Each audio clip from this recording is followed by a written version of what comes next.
when they come back on the next break right there. Thank you for coming back. Are you enjoying the event thus far? Are we learning how to thrive after 60? I'm 56. I'm going to be thriving already when I hit that point. But we're thriving thus far. That's the whole goal here. If you're on Facebook, I want to remind you, how many do Facebook? Quite a few. Make sure you go to Facebook if you haven't already and like. You know what liking means, right? And like the Thriving After 60 Facebook page. There you're going to find a lot of information, stay up to date what's happening with Kaiser Permanente in their Thriving After 60 campaign. Okay? Thriving After 60 on Facebook. Real quick, how many people text? This is not in my script. You text? My daughter gave me this last night, well, 2 nights ago. And she says when I'm going to the senior event, she gives me stuff to say that's kind of humorous, and I thought this one was. She gave me some senior texting codes. Do you know what those are? All right, I'm going to give you a few of them, right, while a couple folks are coming in. BFF, what is that? No. Best friend fell. Best friend fell. Best friend fail. I'm gonna give you 2 more. So you can start this one when you're with your girlfriend, right? I fell, girl. ATD. That's a new one, right? ATD. Anyone have a? No? At the doctor.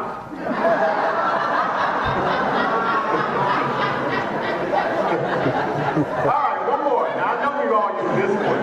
LOL. Wrong again, see you guys aren't hip. Living on Lipitor. She gave me more, but I'll leave it at that right there. So get your senior texting codes down. I just turned you on to something. And don't BFF and then 911 will be sent over to you because we're going to assume that you failed and not have a best friend forever. Ladies and gentlemen, well, thank you again, but ladies and gentlemen, our next speaker is Mr. Tenenbaum, one of the nation's leading authorities on aging in place and the founder of HomesRenewed, a coalition of businesses, consumers, and nonprofits driving policy and investment to increase the number of age-friendly homes. Lewis is one of the first contractors in the country who is focused on aging in place. He wrote a groundbreaking article called Aging 2.0, Rethinking Solutions to the Home Care Challenge, that was published by the MetLife Mature Market Institute. Today, he straddles the worlds of building, aging, and policy and has been named Next Avenue's Influencer in Aging and a Housing Innovation Vision and Economics Awardee by the building industry.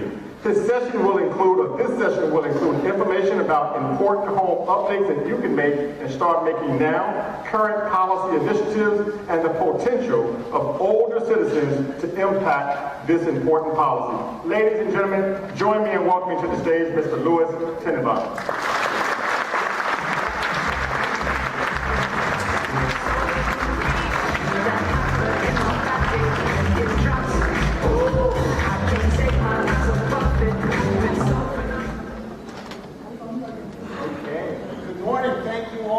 Out. I know it's a beautiful day, but we're also having a good time inside, right? Yeah. And I'm really glad to be here with you. So let's get started. This is about your role.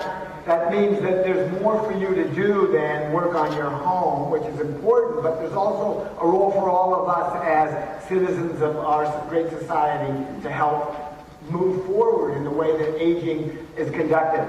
I want to just mention this premise. It's fundamentally unjust to continue medical miracles that add years to lives without enabling older Americans to live those lives joyfully and with dignity. And updating homes is the missing link.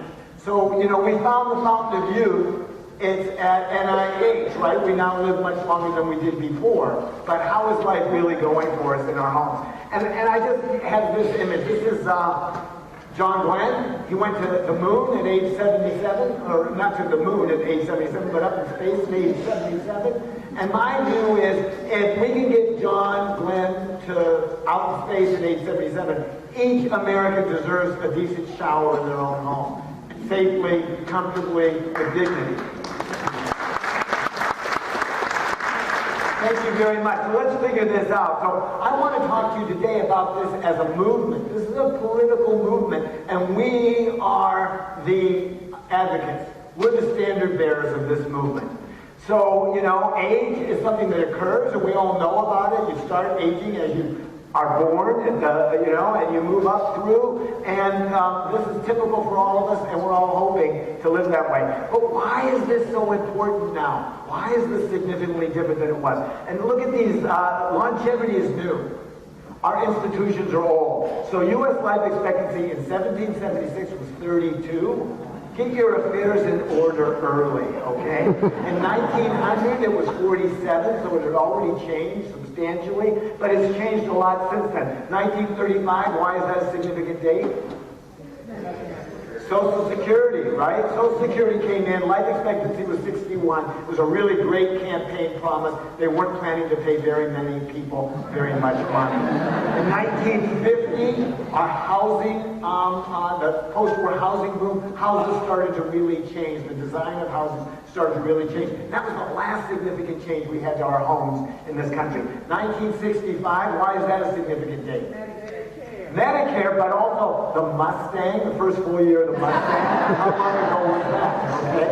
And the Beatles, the first full year of the Beatles. How long ago was that? And also ice makers and refrigerators, you know. There's a lot of things that happened. 1969, the moon shot. So that was a long time ago now, the first landing on the moon. And how has your technology in your life changed since then? And, you know, our institutions need to change as well. We couldn't even be having this lavalier microphone without a wire in 1969. 1998, this is the irony date. Viagra hits the market, okay? Nobody expected things like that to be important. 2000, life expectancy is 76. So this has been moving on quite a bit. 1979, 2011, 79, and now around 79. But the really important point is that if you hit 65, you will probably hit 84. Now, 84 is really significant. This is a graph showing these things. This down is the influenza epidemic in 1917 to 1918. But other than that, it's been marching forward. And here's another slide showing just in the more recent time, from 1970 to 2010, life expectancy has been on an uphill climb. And that means our homes need to change and our institutions need to change. And the reason they really need to change is that this important date. So now I said, you know, 79 is life expectancy, but many people live to 84. The fact is that by the time you hit 79, household activity, self-care, and mobility start to wane. This is an uptick in disability on these three factors, and that's what makes it so significant.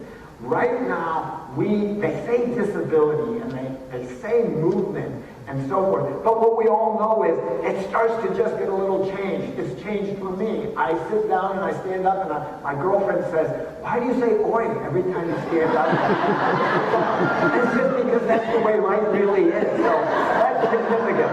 And then this is about significant growth expected among the oldest households. And this green line is 2035. You can see that the largest growth is in the 80 and over, or the 75 room. This is the growth area of our housing occupancy.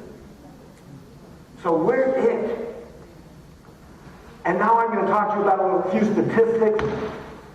This one study from Healthcare at Home says advances in medical technology, changes in reimbursement, the desires and complex care needs of an aging population, and innovative care models initiate a shift from the traditional inpatient and outpatient settings toward acute and subacute care in the home. This is where medical care is going to occur in our homes. Now, this second study here, the U.S. healthcare cost crisis, 66.5% of bankruptcies are tied to medical costs. 530,000 families turn to bankruptcy each year because of medical issues and bills. And just to sum it up, people fear the cost of cancer more than they fear the diagnosis. And that's sad if that's really what our advancement is about. Is it advancement? Be careful what you wish for, if that's what life comes to. And then this Harvard study says that the bulk of long-term care will occur in single-family, owner-occupied homes. Emily spoke just a few minutes ago about long-term care costs not being covered. They are not covered. This is our responsibility on ourselves, and how can we achieve the dignity and the joy we want by making our opportunity to age and get our long-term care most economical. Only 3.5% of American homes have basic accessibility features. And that doesn't coincide well with that uptick in disability that I showed you. So this is just a chart showing that a combination of single-floor living, no step entry, and so forth, very few houses have those features. But there are ways you can adjust, and that's what one of the things we're here to talk about today, is how to adjust your own home. And this fits into a broad category called the social determinants of health. So health is no longer understood to be about medical care. It's about all these other factors. It's about individual behavior, genetics 30%, social and environmental factors, and these are the two things we're concentrating. What behaviors are we taking to influence our social and environmental factors so that we can control and have an influence and an impact on our own health care? Because the fact is, health care is only 10%. You can't rely on health care. You have to pick up the ball yourself. So, here's the type of questions I'm talking about. And one of the things that I'm going to go forward one. What do people need in their homes?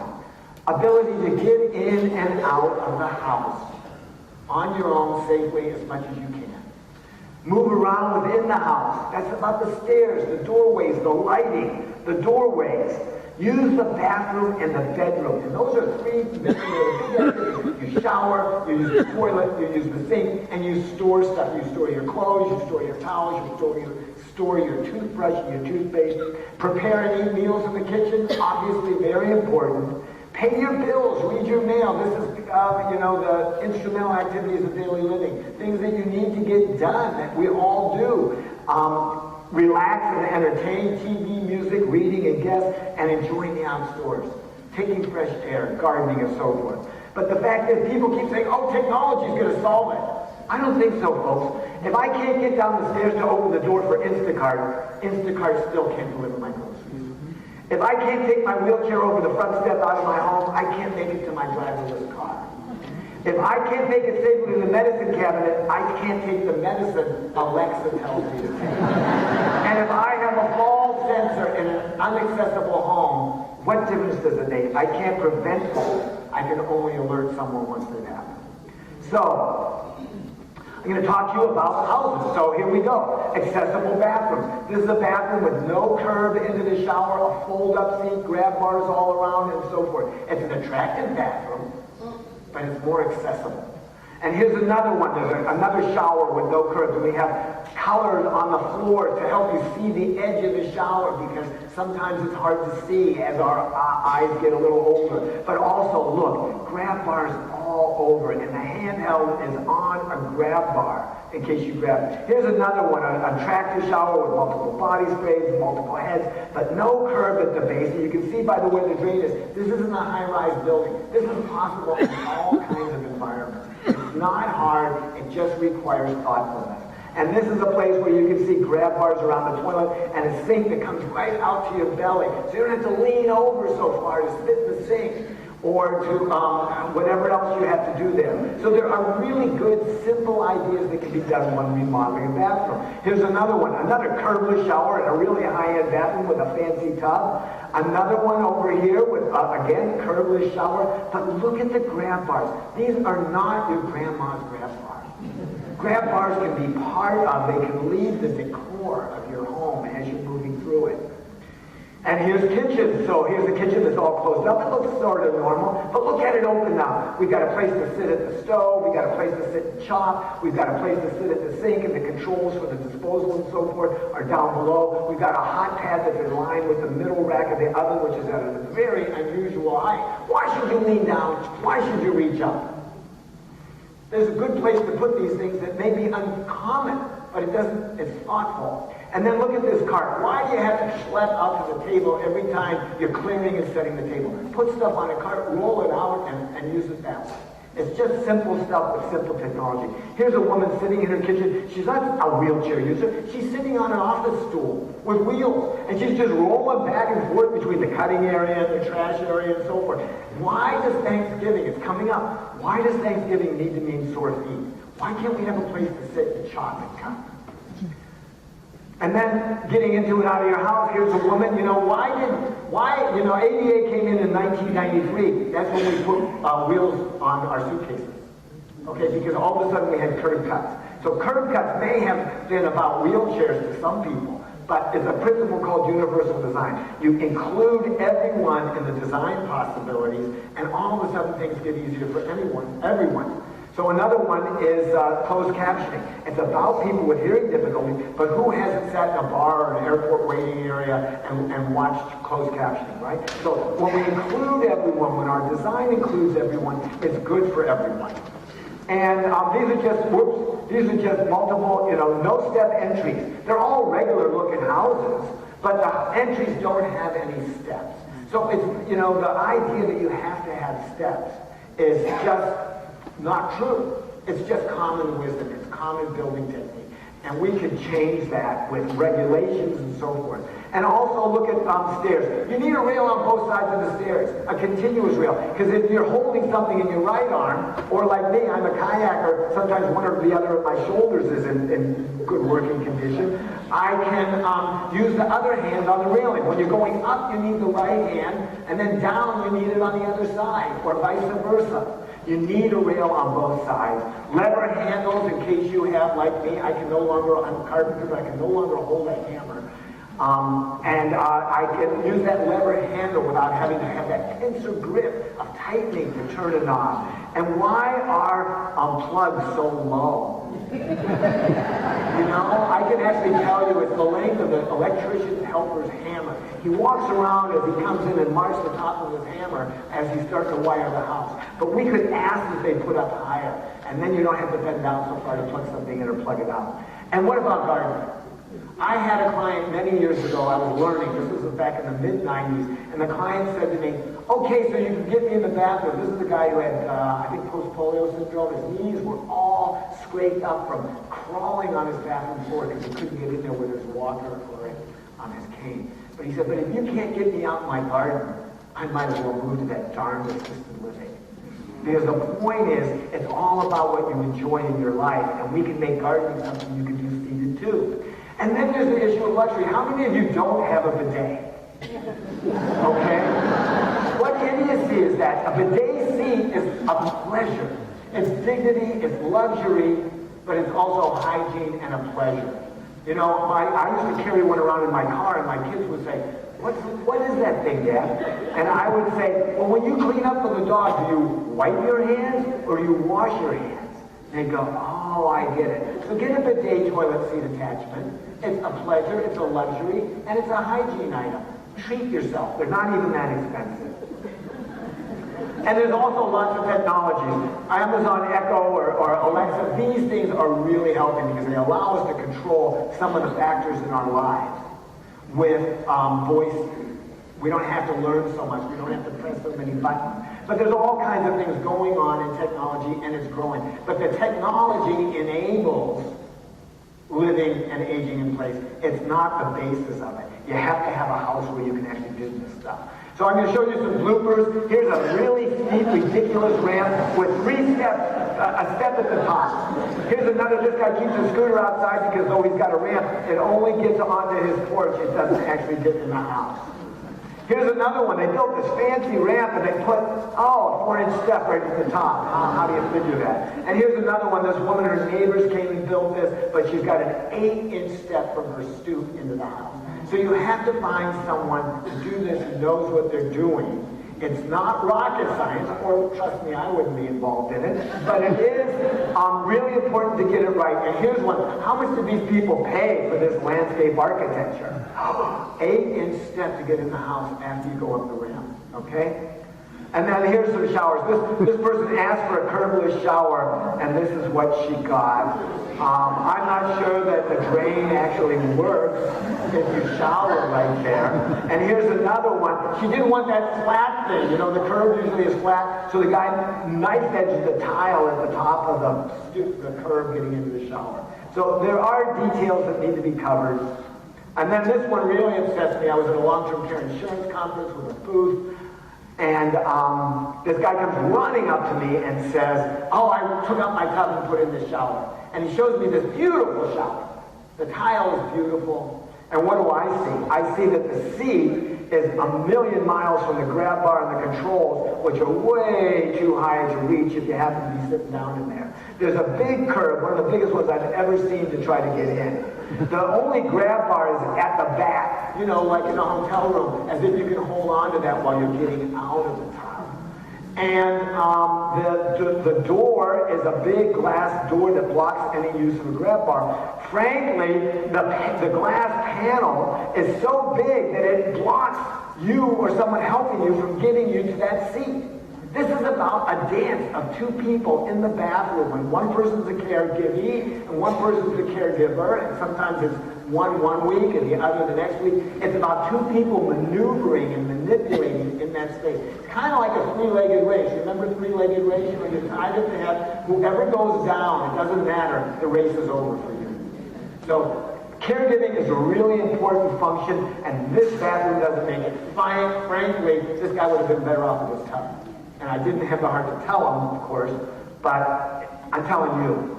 And this guy, now what does he do? He sees a grab bar, he holds on to it. So why is there a stigma with a grab bar? If you're 3 years old and you're standing in the shower and there's something to hold on to, you're smart enough to hold on to it. And then we grow stupid. Let's all have grab bars. So, it's important to say, where do we start? Now, that's not how I think. I think we should start at the end game, because it's really hard to get this stuff done when you're in rehab and you're sick and you're worried and you don't know your prognosis. So you should start now. But in the meantime, the three things I would do first, number 1 through 8. People always ask me for 3. I don't know how you get there, but 3. Put in grab bars in your house. I want everyone here to sort of dedicate themselves to that before the end of the year, okay? 2, better railings on both sides of the stairs into the house and up the stairs if you have stairs inside your house.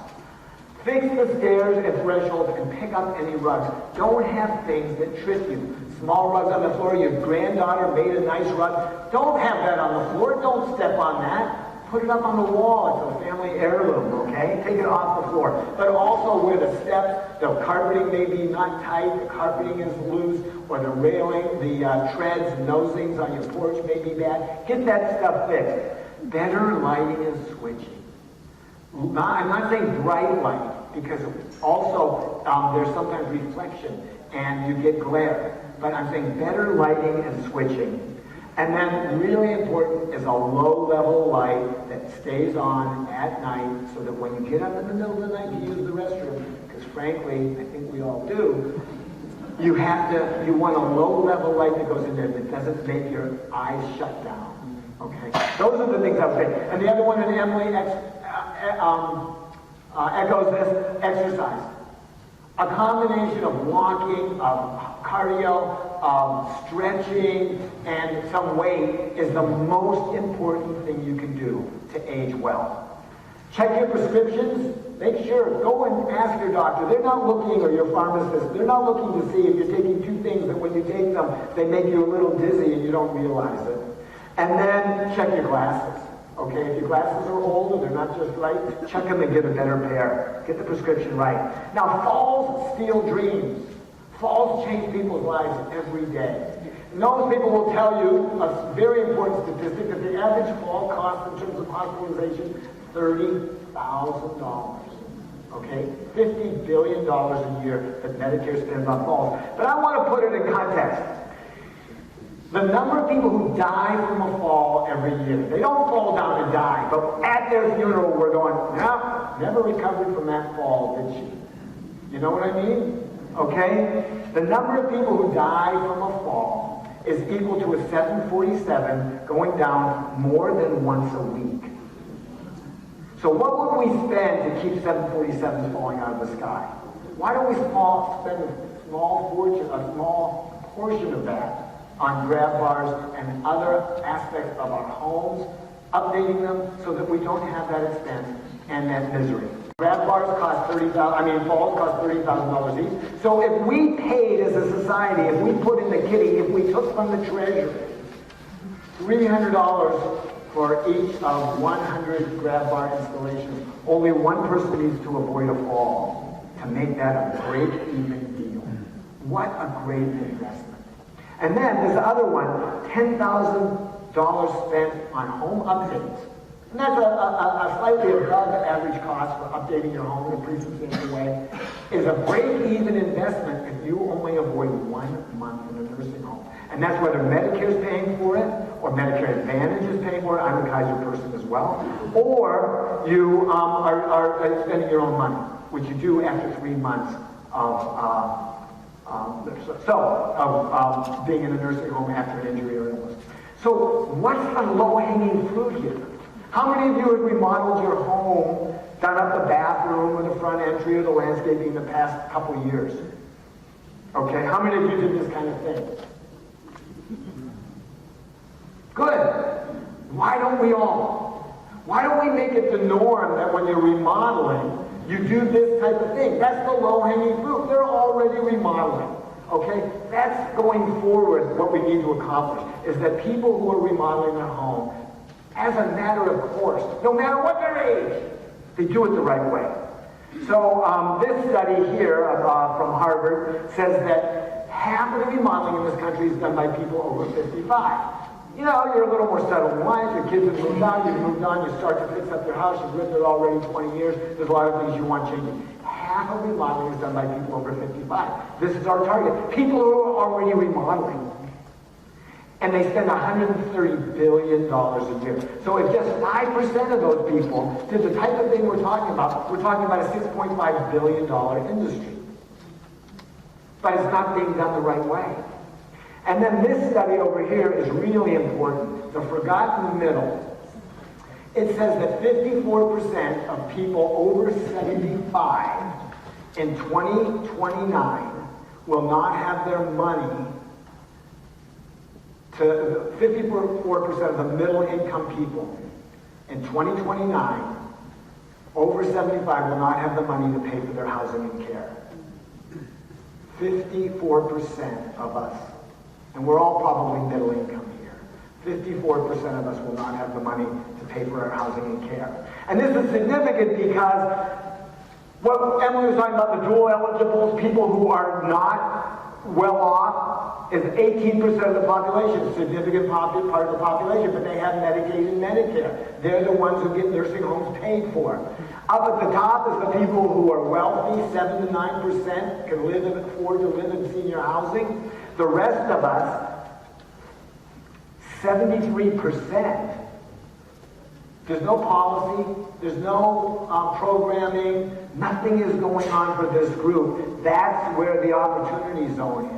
That's where people need to pick up their bootstraps. That's where people are spending this $130 billion remodeling their home, which we can influence how it's done and start to change over our housing stock. So, the thing that you would normally think when thinking about this is, well, let's educate people. Let's get the education out there. But can I tell you something? I've been doing this talk basically for 20 years, 25 actually, and nobody's done a thing. I should have gone for a really long bike ride because I would have had more impact on my own health than I had on anybody's health that didn't do their house because I talked about it. And these are just booklets going back to 1991, AARP, Doable Renewable, AARP, Fixing to Stay, AARP, the Home Fit Guide, 2008, 2011, 2016. They keep calling it the same thing. It has the same impact. Zilch, none. Almost nobody does anything. And here's more. I mean, I have the special archive about this topic in my basement. As you can tell, I'm a one-topic nerd, okay? And what happens is there's a study from the Frameworks Institute that says that people don't hear, there's an information travel gap. People just don't hear this type of information about planning. When experts say embrace aging, the public says battle aging. When experts say the environment is a significant factor, people say no, it's individuals that are the significant factor. When people say this is an important concern, the public of all ages say it's absent from their thinking. When experts say there's plenty you can do, people say, I'm at a loss. When experts say it should be a central part of policy, it has a very limited role. And this is the gap that we need to cover, folks, because we're the responsible ones. We're the ones who get out on a Saturday morning to take this over. So I want to just say this.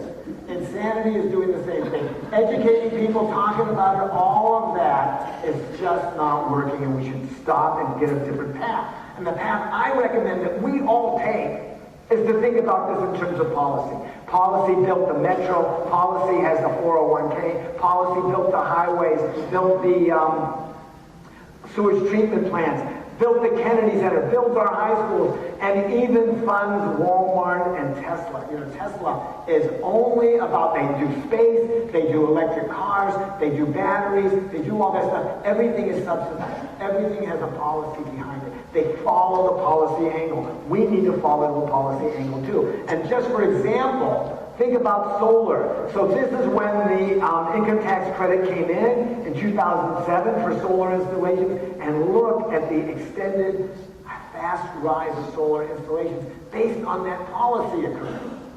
That's what makes things tick. And the price dropped over the same thing. Installations increased, prices dropped. So if we think that remodeling the bathroom in this particular way is expensive, if we get policy behind it and start doing it in more and more cases, the prices will drop. Global hybrid sales, same thing. Policy came in, hybrid sales go right up. So this is really how things work, and we're familiar with it. We're actually familiar with it on an individual basis. How many of you don't smoke?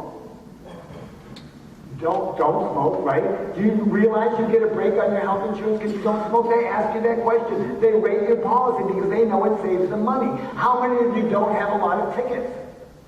Okay, if you don't have a lot of auto tickets, you get a reduced price on your car insurance. We know this. I was driving my son to the airport recently in a rush. I wasn't worried about an accident. I wasn't even really worried about him missing his plane. I was worried about my insurance rates going up. Okay? And burglar alarms the same way. If you have a burglar alarm, it reduces your house insurance cost. So insurance companies are familiar with this. Why not for grandpas? Why shouldn't there be a break if you spend the money to build, to make your home safer? It's better for you. You don't want to fall down. But it also would be better for the insurance companies, for Medicare, etc. And think about this. You know that originally smoke detectors were like in tech magazines and stuff. They were like a fancy thing. Now it's required. Because as things move forward, and the insurance companies eventually got on the bandwagon and subsidized it, and now it's moved forward. And similarly, airbags, we all expect this. Now backup cameras are starting to be required next year in cars. Because what happens is a new technology comes in, a new idea comes in, certain people adopt it, early adopters, the insurance companies get wind of the fact that it saves them money, and they start offering breaks and incentives, and then it becomes policy. And that's the path we need to get on. So, these are the types of things you're familiar with. You know, the grocery bag. In Montgomery County, and I don't know here, you know, there's a grocery bag. So, listen, I pay for almost everything with cash. But with a debit card. But occasionally I pay with cash. And if they give me a nickel, what do I do with it? I want to give it away. I want a little place there to give it to charity or something. I do not want a nickel in my pocket. I don't want any change in my pocket anymore, right? But now they charge 5 cents for a bag. And you know what? I will do this with my arms. I'll carry my stuff out to the car. Or I'll run out to get the bag from my car. I will not give them a nickel. Now you might say it's the same nickel.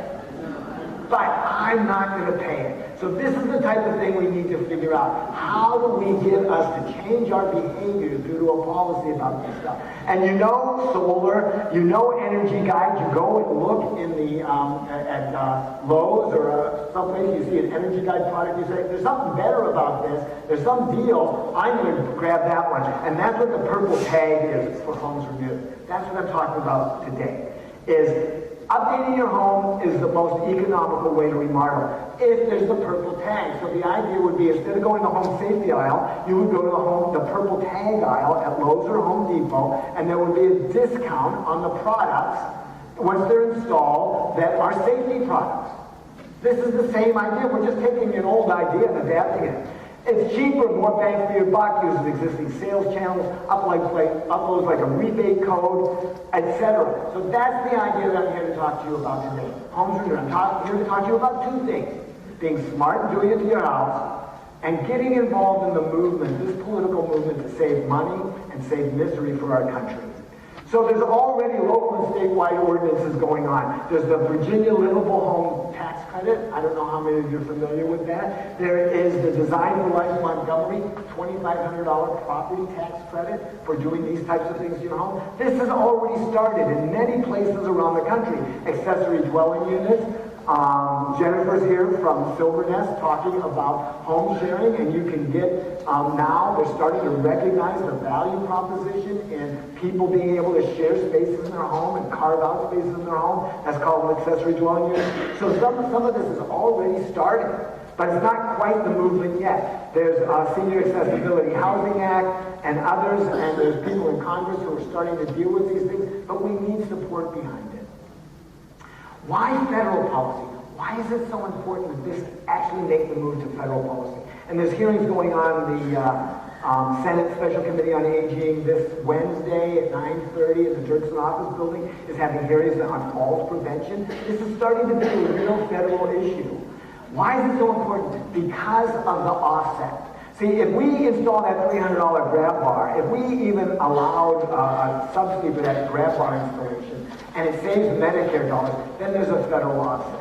Does that make sense? The federal government will actually save more money than they allow us to invest with an incentive or a tax break of some kind. And that's what's important, because the Montgomery County $2,500 tax credit, there's no offset for the county. They're doing it because it's a good thing. But we don't do things because they're good things. There's still people who smoke. There's still people who don't exercise. And we all know those are good behaviors. So it's important that we have incentives and policy behind these things. And let me tell you about the We Stand With Seniors movement in California. So two California foundations, the SCAN Foundation and the West Health Foundation, got together and started a campaign called We Stand For Seniors, which got older citizens involved with the idea of a plan for aging for California, and it became an issue in the campaign. It became an issue in the campaign for governor, and now Governor Newsom has set up a special committee to do a master plan for aging Californians. So political power is in our hands. We are the ones with the power. So the strategy for HomesRenewed is to shape current legislation. We are working with states, but also with the federal government, providing memos and ideas about how legislation could work. We are outreaching to local legislators, and we need more people to start local programs for this type of issue to be an issue that people advocate about. And we're introducing the Modern Aging Agenda. I have a call set up this week with one of the 2020 candidates. We want to get a Modern Aging Agenda out there. And our two basic big points are this. We think you should have penalty-free and tax-free use of your retirement savings if you're doing this type of home improvement. Thank you. And we need to normalize it. It shouldn't be about frailty. It shouldn't be about illness. It shouldn't be about agedness. It should be about our housing stock. So if you're 55 and you're remodeling, do it the right way. Put in grab bars. Put in the curbless shower. If you're landscaping your house, eliminate the steps, because that will change over our housing stock, and it gives us the added benefit of prevention. An ounce of prevention is worth a pound of cure. Grab bars that are put in as a factor in discharge are letting the horse out of the barn before he's ready. Okay, or what's that thing? Closing the barn door after the horse gets out. We need to do this as a matter so that it becomes ubiquitous. This is the right way to remodel. It's no longer 1950. It's not the post-war housing boom. It is the boomer housing boom. Okay? We need to upgrade and update our homes. So, The Great Panthers, you don't see much about them anymore, but I feel like they're here in this room today. Who feels like they should be part of the new Great Panthers? Let's go for it. And what should you do? Don't wait. Do not wait. Do not wait until you're ill or you've fallen or something like that. Get started on your house. I'd love you all to pledge that you'll get some of this stuff in place or in process before the Christmas holidays. We've got time this year to start updating our own houses, okay? That's number one. And then, second of all, become an advocate. Write your congresspersons, look into these hearings that are going on the Hill this week with the Senate Aging Committee. Go get a brochure, my brochure from HomesRenewed, or look it up and join our coalition and become active. Get in touch with me. And authenticity is the real message. It's the message for legislators. It's the message for your neighbors. If this is something that we believe in and sounds like we do, then it's very easy for us to get behind this message because it's important.